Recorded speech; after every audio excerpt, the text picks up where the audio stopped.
Really pleased and honored to be welcoming Justice Geraldine Hines to UW. It's on behalf of the Birmingham Foundation, which brings people who have achieved extraordinary things to enrich the community here at UW. The wonderful thing about Justice Hines is not only is she an extraordinary individual who's done extraordinary things, but she's also a graduate of UW Law School. So in some respects she's visiting, but also coming home. And we've already had her for a couple of days here, so she's in residence because of the generous funding of the Birmingham Foundation. So she's already, for example, gone to my class in civil rights, creating a very unique and memorable experience, I think, for the students there in civil rights. And speaking to her background, she graduated from college in Mississippi, then came to Madison, and then moved to Boston. And there she started her career. Her career ended sitting on the highest court in Massachusetts. She's retired as a justice at the Supreme Court of Massachusetts. She was a jurist for 16 years, but before that she brought 30 years of experience to the court. I think Justice Hines will be talking about experience and how that obviously molds judicial discretion, and how that's a good thing in many respects.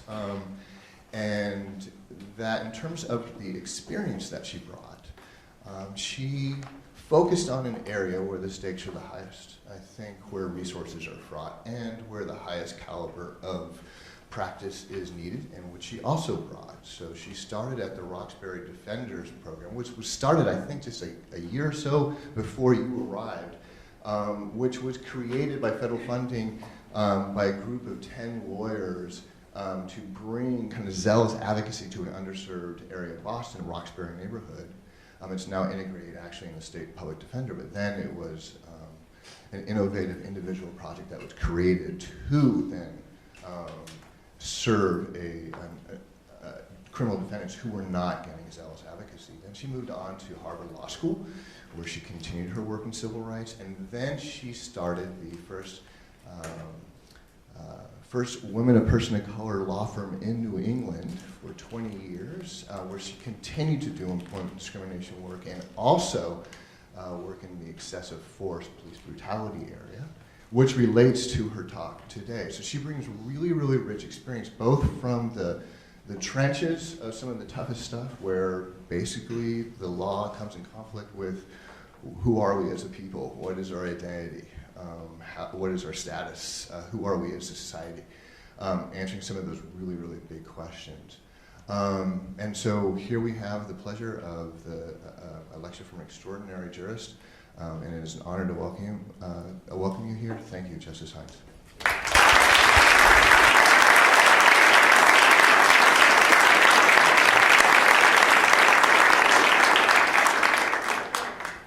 Never done this before, never done a TED Talk, so maybe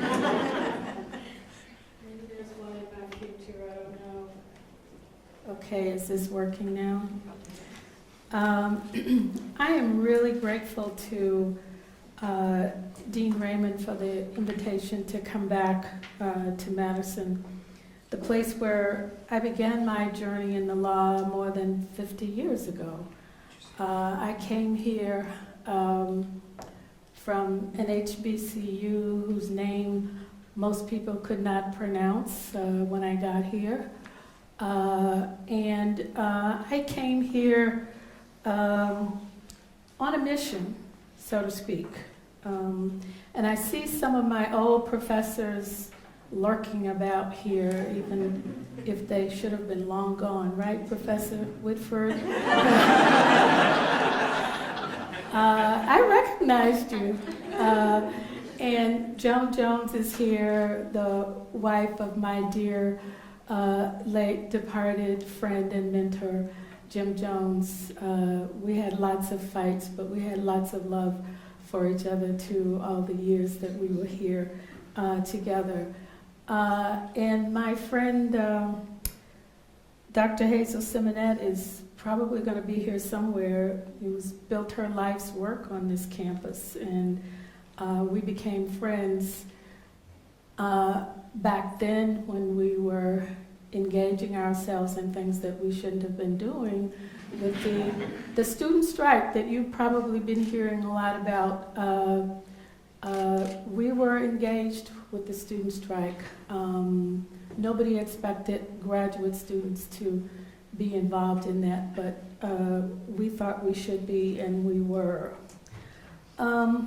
So I'm just happy to be in your midst today, to have a chance to speak for the first time really to a public group without the shackles of being a judge. Justice Bradley, thank you for coming. You know what I'm talking about. You have to be respectful of your judicial ethics when you speak in public, but I am a retired jurist, so I can say whatever I want.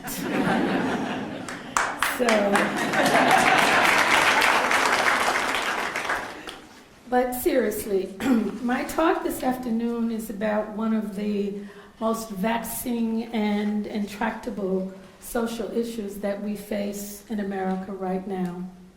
What I will call in this talk racialized policing, as reflected in the well-documented racial profiling and violence against people of color by police officers who, in a world we can only dream of, would exist to protect and serve the people. I will speak about how race and policing intersect under the Constitution with an eye on the broad question, whether Black lives matter. I think you will understand by the end of this presentation that my answer is probably not much. I chose this subject not to be provocative, but to seize upon this opportunity to share with an audience of law students, lawyers, and scholars my sense of the urgency of a conversation about the way in which policing in America has exacerbated the crisis of confidence in the integrity of our justice system and challenged our notions about what it means to live in a free society. The way in which people of color are policed has come to be the most visible reminder of the unrelenting racial inequality that tears at the fabric of our democracy. I bring my concerns to this audience because as a legal community, we have a collective stake in building and preserving the integrity of our justice system more generally, and our courts more particularly, as the place where people can bring their grievances to be heard fairly. As advocates, we stand in the first line of defense against government policies and practices that undermine the core values that define us as a nation. In my estimation, the core value of equality under the law for all people, regardless of race or color, is at great risk when racialized policing, as we have come to know it, is allowed to exist and flourish without meaningful recourse in our courts. This conversation about racialized policing is reignited every single time the story of a Black person, and let me be clear here, I'm referring to all people of color, being brutalized or killed by the police in circumstances that call into question their basic humanity. These stories that come to mind are those about people like Eric Garner, who was killed by a chokehold after being confronted by a New York police officer for selling loose cigarettes. Laquan McDonald, a Black teenager who was shot 16 times as he walked away from a Chicago police officer. Tamir Rice, a 12-year-old child shot and killed by a Cleveland police officer within seconds of being spotted in a public park playing with a toy gun. And Walter Scott, who was shot in the back and killed as he ran from a police officer who had stopped him for nothing more than a broken tail light. The story of these lives being sacrificed in ways that denied the victims the benefit of their humanity fuels the discourse and provokes a constellation of emotions: rage, fear, and despair. Along the way, however, these emotions have given way to organized resistance to police violence and a call to recognize and accept the dignity of and respect for people of color. The Black Lives Matter movement has been at the forefront of this resistance. In some quarters, the conversation begins and ends with the observation that the police are just doing their jobs, and a difficult one at that. But for many, especially in communities of color, the conversation inevitably shifts to the questions: why does this happen with such alarming frequency? And why is our justice system so utterly incapable of holding police officers accountable for brutality and violence that defies explanation on grounds other than race? These questions reflect the disappointing but understandable lack of trust in the law as a means to rein in police misconduct that disproportionately affects people of color. This lack of trust in the law to redress racial grievances like police violence highlights the urgency of the conversation that we as a legal community should be having in this country as we wrestle with what to some appears to be an epidemic of police violence against people of color. In the first place, these questions are not urgent because they are not new. They have gone unanswered time and again, despite their persistent presence in the debates about the role of the police in communities of color. Historians and others have made the point that police violence targeting people of color is as old as the country itself. From the slave patrols organized to secure the slaveholders' property interests under the Fugitive Slave Act, to the post-Reconstruction militias dispatched to enforce the black codes passed in defiance of the 13th Amendment, and to the Bull Connors in places all over the South who relished the task of compelling compliance with the Jim Crow order. The police have never been a benign presence in the lives of black people in this country. The notion that the police exist to control the lives of people of color is no more apparent than in the many examples of white people calling the police to enforce their notion of what black people should or should not be allowed to do. The white woman who called the police because black people were barbecuing in a park, or the white woman who called the police to report a black child selling water on a public street, are examples that come to mind. That the conduct complained of may have actually violated some ordinance or regulation is beside the point. The point is that these people believed in their right to control how black people choose to exist, and that the role of the police is to enforce their beliefs. These questions are also urgent because of the sheer gravity of the problem of racial profiling and the disproportionate use of force against people of color. The stories that I have just mentioned and others with which you may be familiar from news accounts and social media are not just anecdotal. They bring to life the grim statistics that tell the larger and more painful truth about the scope and consequences of this behavior. In the aftermath of the Michael Brown killing by police officer Darren Wilson in Ferguson, Missouri in 2014, a team of reporters at the Washington Post decided to investigate the killings of unarmed black people by police officers. What they discovered was that the federal government had no comprehensive database of police use of deadly force. In fact, the government had no policy at all mandating the collection of data on police shootings. How incredible is that? The lack of a policy explains why the available government data did not list either Eric Garner or Tamir Rice as victims of police use of deadly force. So the Post reporters started collecting data from crowdsourcing and news accounts. The Guardian newspaper did the same with a project called Accounted. This groundbreaking work, which earned the Washington Post team a Pulitzer Prize in 2016, produced very important data, part of which was that black people were 3 times more likely to be killed by the police.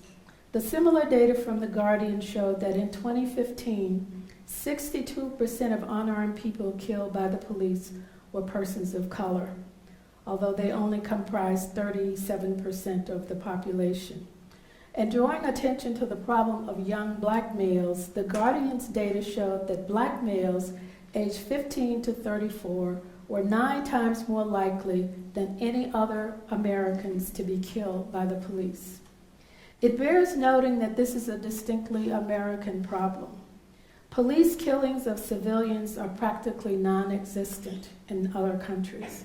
According to data reported by The Economist, and I don't have the year that this relates to, there were no reported killings of civilians by police over this time period in Japan or Britain, and only 8 in Germany. Only in America do we tolerate police killings of civilians in such large numbers. This is especially alarming when one considers that the victims are disproportionately unarmed people of color. The data on racial profiling validates the experiences that are a common topic of conversation among people of color who are stopped by the police for trivial traffic violations to mask an intent to investigate their suspicion of other crimes that would otherwise be illegal under the Fourth Amendment.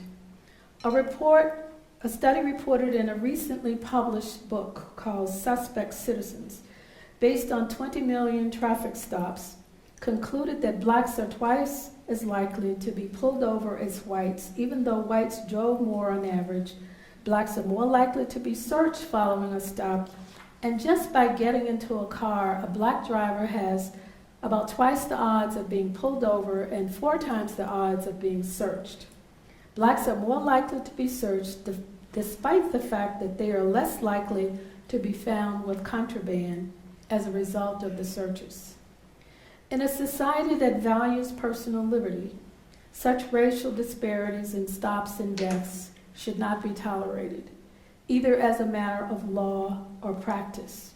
So as a legal community, we should seize this moment to actively participate in the conversation about racialized policing, bringing the expertise of lawyers, scholars, and activists to the task of making the law a meaningful and reliable partner in the struggle to ensure justice for those who are victimized by these practices. To begin, we could ask how we got to this place where such stark racial disparities persist, and more often than not, the police officers who engage in this behavior do so without fear of ever having to be accountable for their conduct. As I have thought more about the issue and scoured the literature for guidance and understanding, I have come to appreciate that this racialized policing has a complicated pedigree.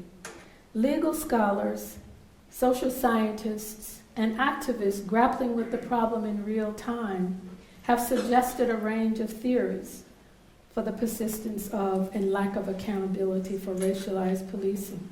Some attribute the problem to systemic or structural issues in the policing model that exists independently of the attitudes or behavior of any individual police officer.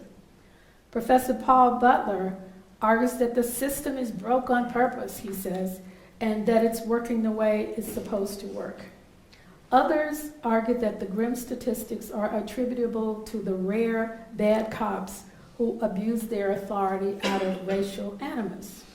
President Obama's Commission on Policing in the 21st Century, formed in the aftermath of Ferguson, produced a report suggesting that a series of reforms designed to build trust between the police and the community as the way forward in mitigating the problem. I take no issue here with the merits of these or other explanations.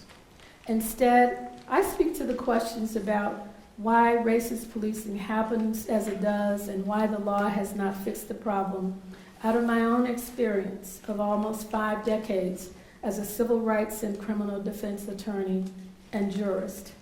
What I believe is that our constitutional jurisprudence is itself complicit in the starkly disparate ways in which Black people are policed.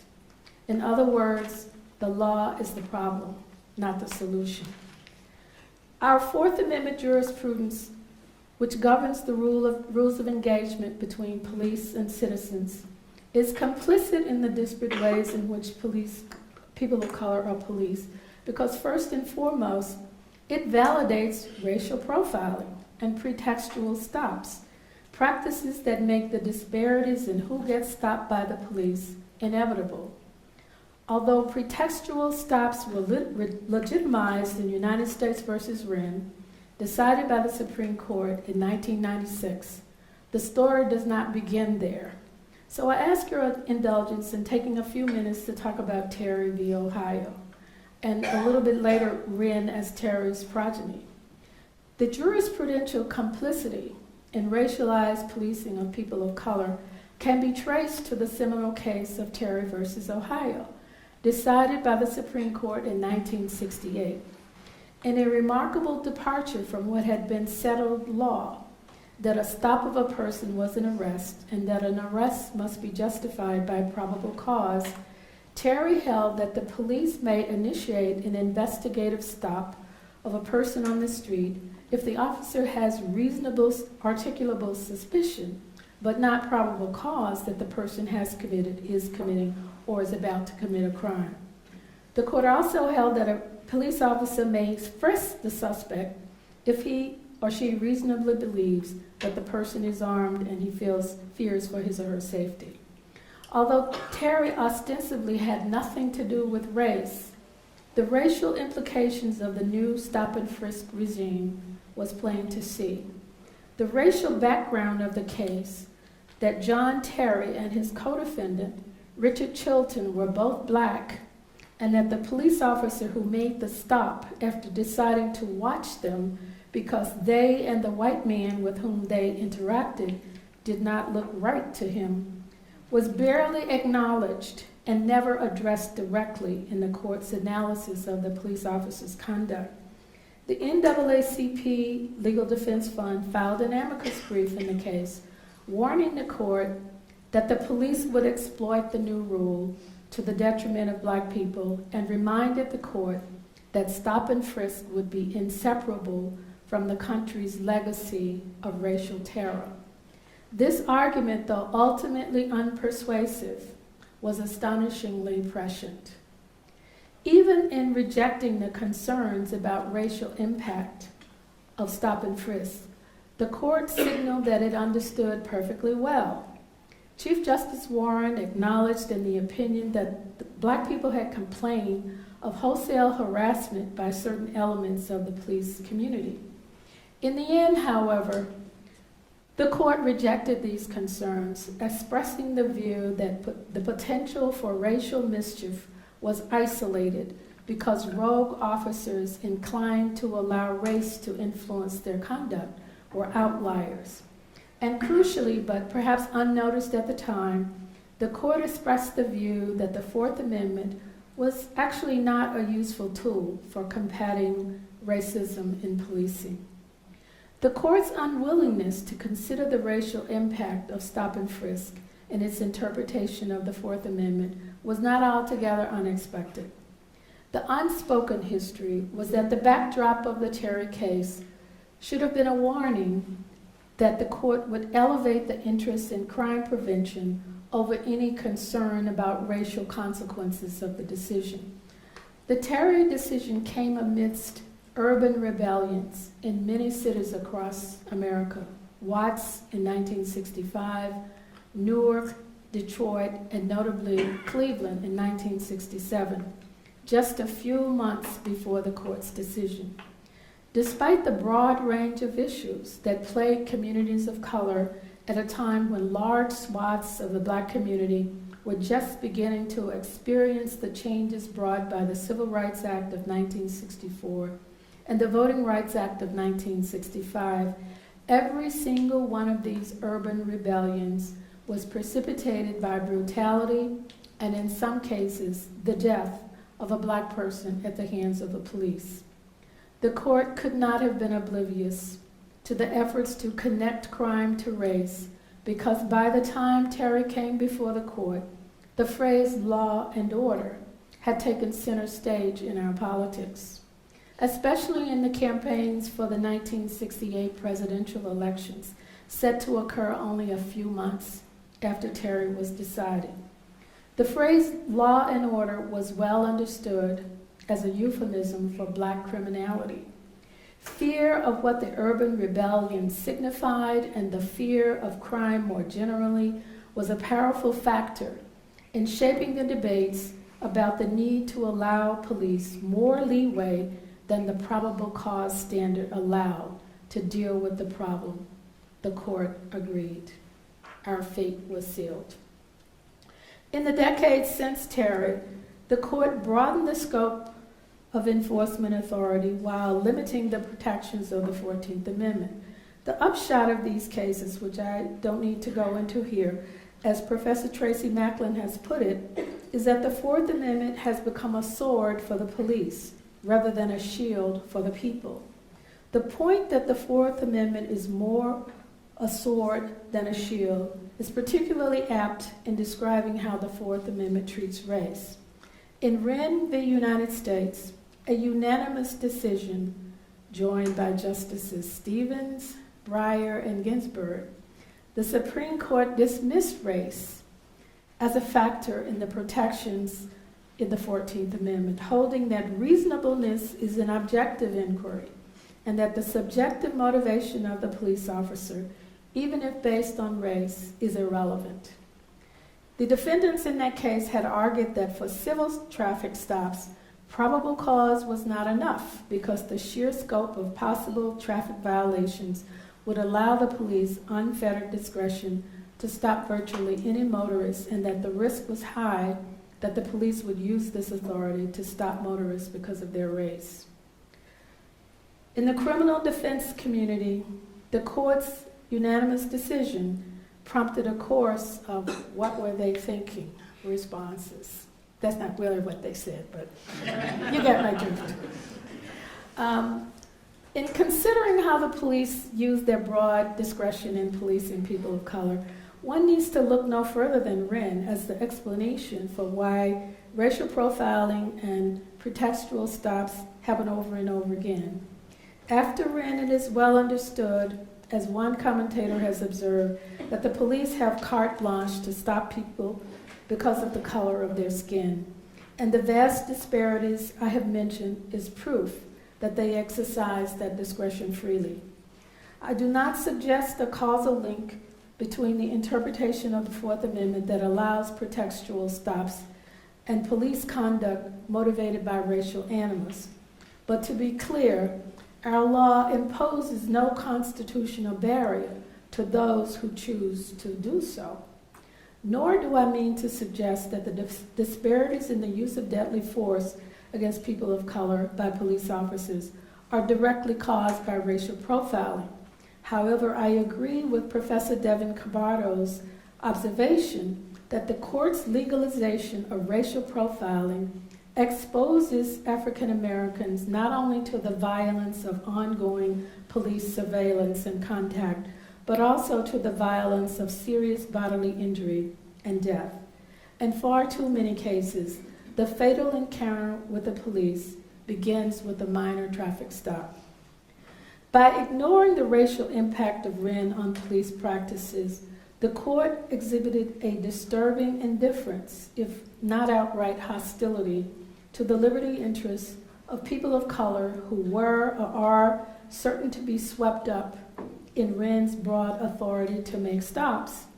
In words that seem calculated to allay fears about the racial targeting certain to be unleashed by the Wren decision, Justice Scalia said, and I quote, "We of course agree with the petitioners that the Constitution prohibits selective enforcement of the law based on considerations such as race. But the constitutional basis for objecting to intentionally discriminatory application of laws is the Equal Protection Clause, not the Fourth Amendment." Now, even if one accepts that the Wren decision was compelled by obedience to established doctrine, The court certainly overstated the merits of the Equal Protection Clause as an alternative remedy for racialized policing. In my view, the court's suggestion that the Equal Protection Clause provides a remedy was cynical in the extreme. Surely Justice Scalia, widely regarded as one of the most brilliant members of the court, must have understood the limitations of the Equal Protection Clause when he so blithely dismissed the notion that the Fourth Amendment's reasonableness clause could and should be interpreted to preclude racist policing practices. The rejection of the Fourth Amendment while touting the value of the Equal Protection Clause in the same breath represents a kind of heads I win, tails you lose approach to a defendant's legitimate concerns about racially motivated policing decisions. Now let me explain that for a minute. A challenge to a pretextual stop based on the Equal Protection Clause would necessarily be brought as a selective prosecution claim. Such a claim is problematic as a remedy for racial profiling for two reasons. In the first place, selective prosecution claims are difficult, if not impossible, to win. Only a few months before Wren was decided, the very same Supreme Court made this point abundantly clear in United States versus Armstrong, a selective prosecution case in which the defendant alleged that the government had targeted blacks for prosecutions on drug cases involving crack cocaine, which you are aware carried much higher penalties. The Supreme Court ruled that the defendant was not entitled to discovery without a sufficient showing that similarly situated defendants of other races had not been prosecuted. Among the lawyers facing this issue, the thinking is that the threshold showing is so high that most defendants will be denied even an opportunity to prove their claims. It must be remembered as well that the defendant must prove an intent to discriminate on grounds of race.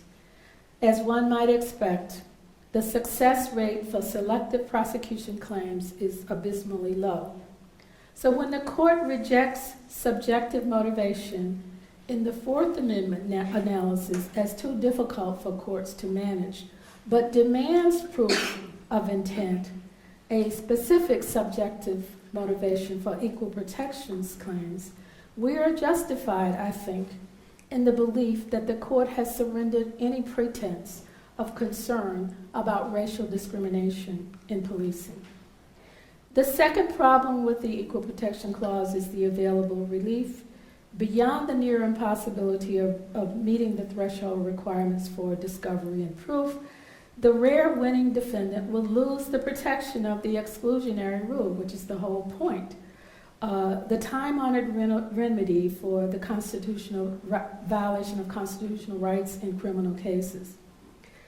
The exclusionary rule does not apply to a selective prosecution claim brought under the Equal Protection Clause.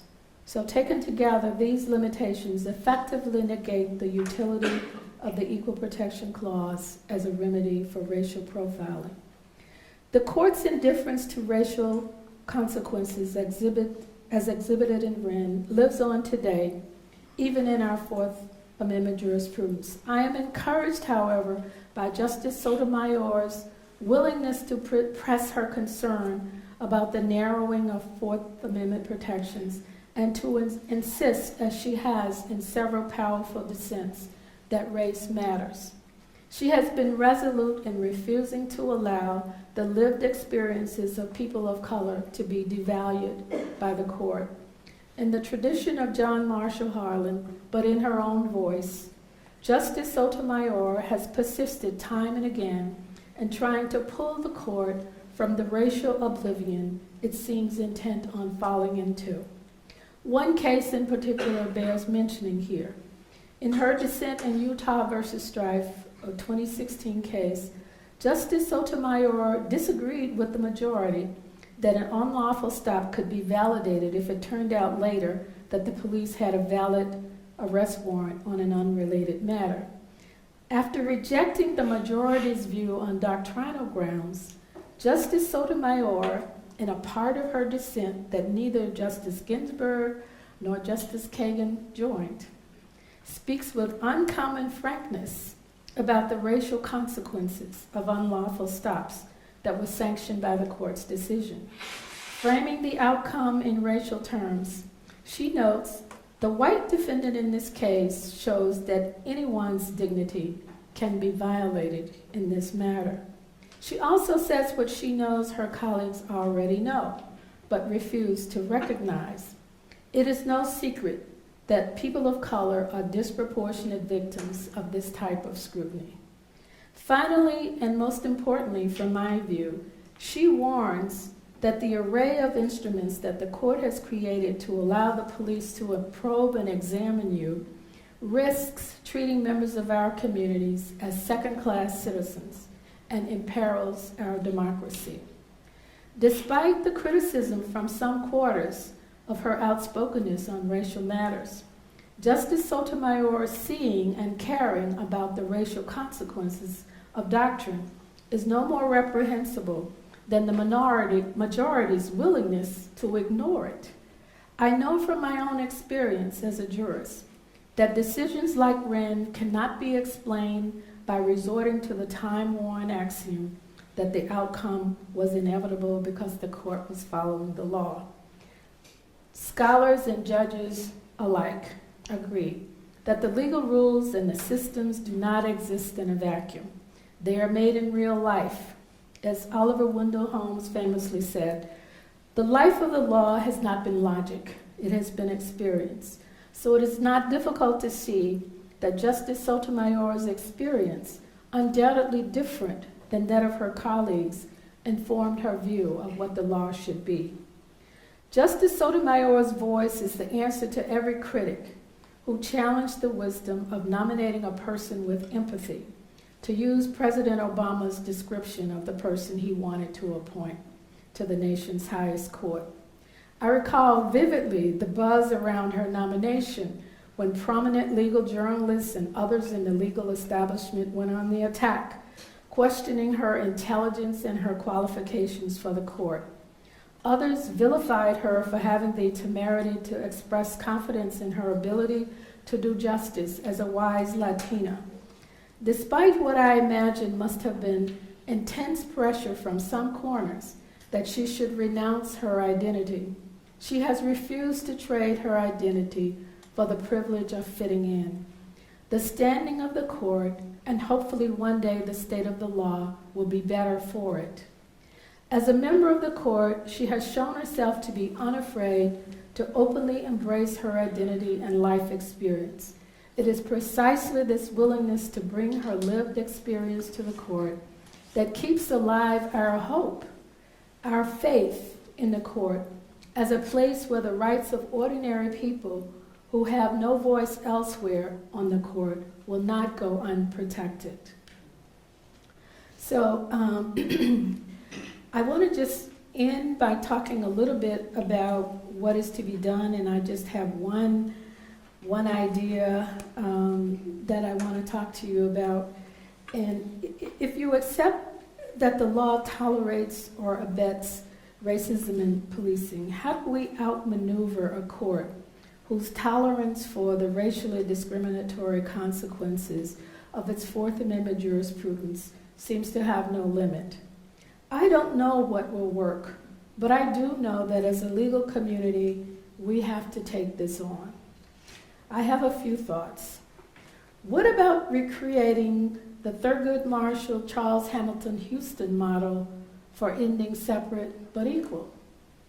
Thurgood Marshall, Charles Hamilton Houston, and the other legal pioneers who for decades methodically plotted to end Plessy v. Ferguson's separate but equal regime ultimately succeeded in Brown versus Board of Education. Historians and legal scholars alike have retold the story of that epic battle, leaving for this generation of lawyers a blueprint for engaging systemic injustice. So there are, no doubt, many lessons to be learned from that struggle. I recall this moment in our history to suggest that perhaps the time has come to mount a concerted legal strategy against Wren and other cases that render people of color second-class citizens in the realm of law enforcement. Since Wren was decided more than 20 years ago, legal scholars have been prolific in their criticism of the decision and their suggestions for alternate theoretical approaches to Fourth Amendment doctrine. But honestly, I worry that these ideas get lost in the journals when the scholars are talking to each other and the advocates on the ground are laser focused on the cases in front of me. That's not a dig at you professors, that's just, you know. So just as the Legal Defense Fund marshaled resources, both legal and financial, in the fight for the right to vote, which has been and continues to be under attack politically and in the courts, I imagine a similar effort to combat racialized police violence. That effort might begin with the strategy of reliance on state constitutions. If racial motivations are irrelevant under the Fourth Amendment, there is no reason at all not to foment rebellion against this idea under state constitutions. In 1977, before the erosion of individual rights had come to its present point, Justice Brennan argued forcefully in a Harvard Law Review article that state constitutions are a, quote, font of individual liberties, as he put it, and that litigators should not overlook the role of state constitutions in expanding rights beyond the limits of the federal Constitution. In Massachusetts, for example, the ACLU and other civil liberties organizations have organized a Rec-Ren project designed to secure a ruling that racial pretext is unconstitutional under the Massachusetts Declaration of Rights. Lawyers in other states are doing the same. I am optimistic that my former court will rule against the practice when the right case comes along. Although the present composition of the Supreme Court leaves little room for optimism about the prospect that the court is prepared to protect people of color from racialized policing, the scholarly debates about what Wren has wrought and how it might be undone has produced no shortage of ideas. Scholars before and since Wren have suggested the basis for arguments that the court's interpretation of the Fourth Amendment in Wren was needlessly and wrongly truncated, that it was not necessarily compelled by fidelity to doctrine. I'm not going to take the time, because I see we went a little past time, but to get into that, but I really want to encourage the young people in this room. Just as there were fights for me when I left medicine in 1921, there's a world of fights out there for you to get engaged in, and this is one of them. And I hope you join them. Thank you.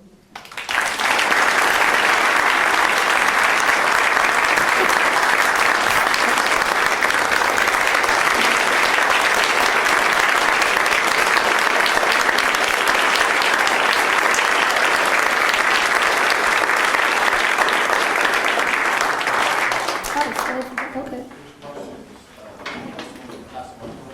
Don't ask me anything too hard. I mean, really. I'm used to asking the questions. Takes a little adjustment to be answering questions.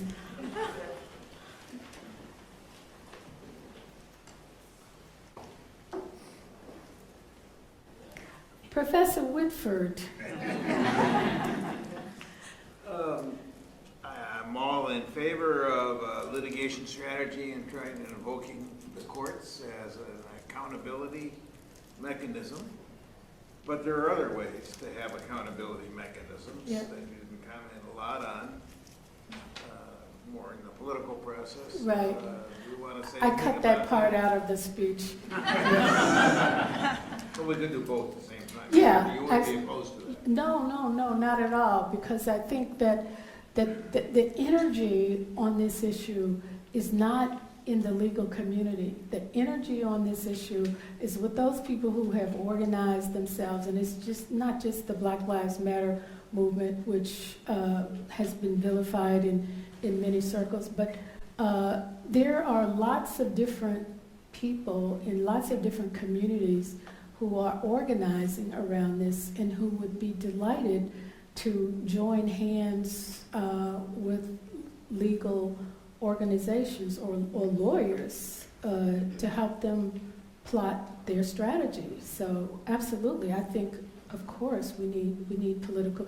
The example of which I didn't mention, the Ferguson DA was voted out this last election because people organized and they decided that we don't want a person like that in the district attorney's office who's not going to fairly represent the issue that comes up when a citizen is killed, unarmed citizen is killed by the police. So I think that's definitely the way to go.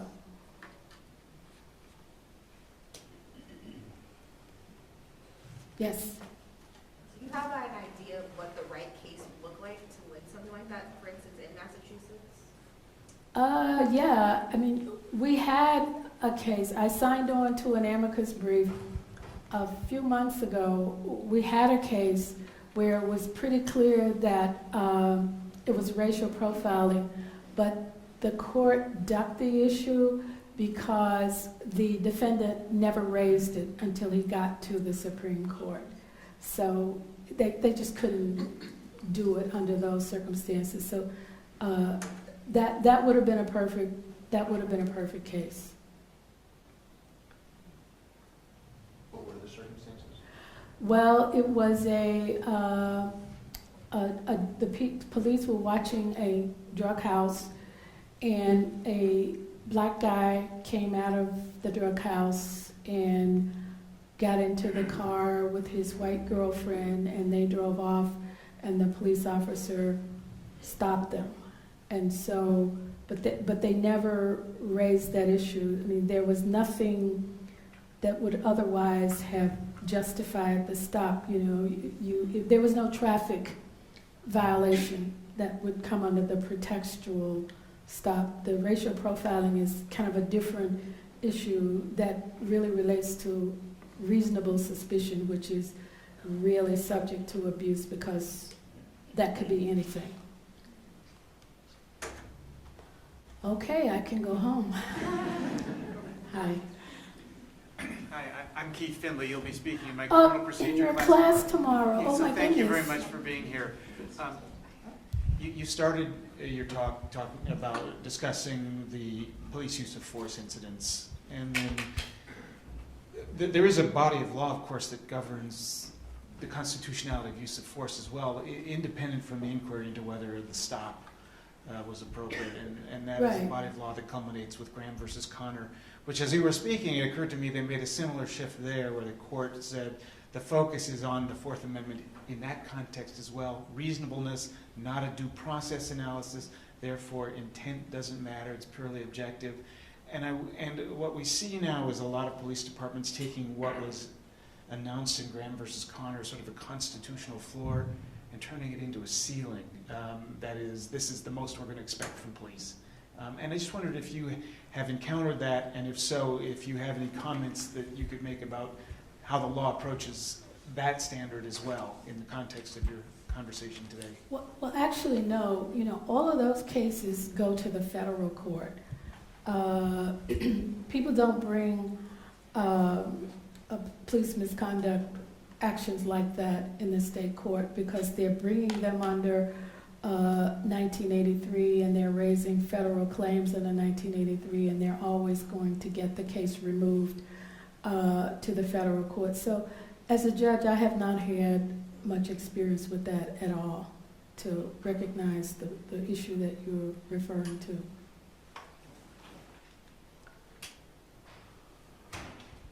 I'll try one more. Yes, sir. Do you encourage law graduates to go into law enforcement in addition to the political activity that we talked about? Well, I would, because, I think part of the problem is that the people who call the shots, some of it is structural and institutional, like the problem with the DA getting an indictment against a police officer. I see that because of the incestuous relationship between the district attorney and the police department, how that's made very difficult.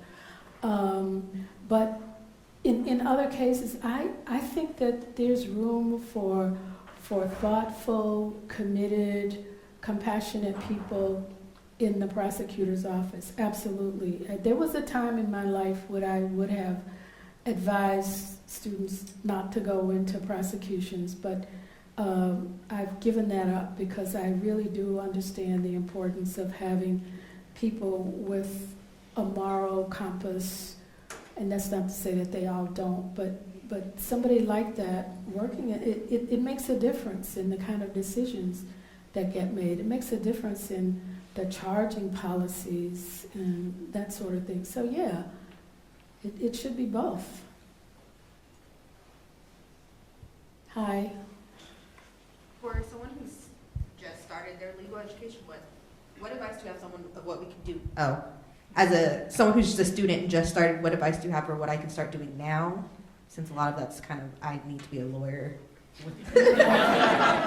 That's a good thought. You know, I think my main advice to anybody who's here as a student is to put your head down and to do what you're supposed to do to get out of here with the best possible academic record that you can have, because I'm 50 years out and the same problems that I started with 50 years ago are still here. So there is plenty of time for you to engage in whatever you want to engage in. You don't have to do it now, but you have to be open and understanding so that you do know what the issues are, so you can direct your path once you leave this place. But you know, it's fine to join student organizations and work in clinics. You know, that's all part of the learning environment. But I don't recommend getting fully engaged in this kind of thing until you've got your papers in hand.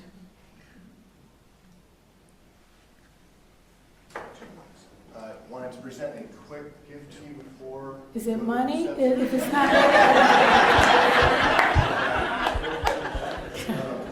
Required to see your gargoyle. So the next step is getting a picture of Dave Lincoln looking at the Capitol. oh.